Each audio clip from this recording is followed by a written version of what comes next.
Okay, guys, so I wanted to cover something really quick here. Now, I know I always say that and they end up being 5-minute videos. This one will be a 2-minute video.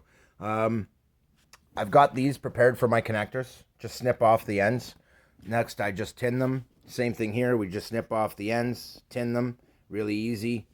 But this video is not about that. In fact, I was about to move to that, and then something occurred to me. Barbecue skewers. I thought about this earlier, and it's the reason I covered them with glue gun glue, guys, is because while they're convenient and they're cheap and they're easy to break off and all that good stuff, I don't want to cover these ones with glue gun glue. I want them to be removable readily. So what I have done is switch the material, because if these are not covered with glue gun glue and I use barbecue skewers, they're wood, and wood absorbs water.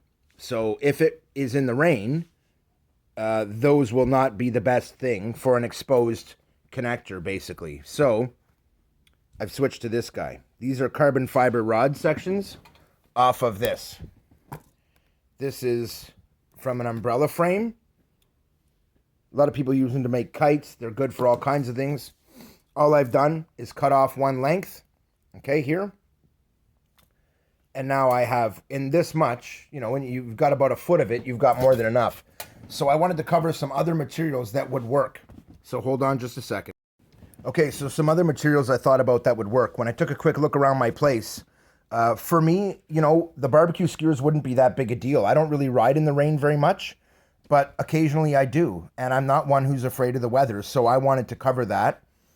Just not just for my sake, but for your guys as well.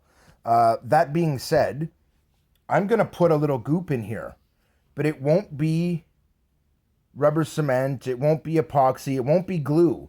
It'll actually be automotive foam. Automotive rubberizer. And what it'll do is it'll just seal that in and fill it in, but it won't stick to anything. So if I have to pull it out, it'll just come out. When I push it back in, I just smooth it and it's good to go. So that's one thing. So this is a metal rod. I could just cut it into 2-inch sections, guys, and have that covered.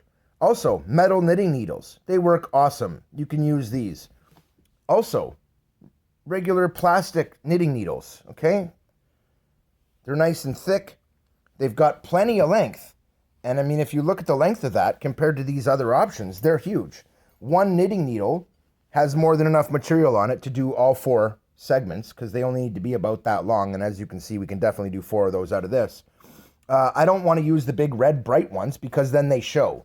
These, you know, it goes by you, you'll never notice those 2 little black carbon rods sticking out, which is kind of why I want to do it. I like to keep it all so that it looks pretty good.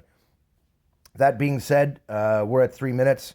I just wanted to cover that. This is the little types of improvements that you make to a design to take it from a rough prototype to a production ready. You could build this and it wouldn't be any trouble for you.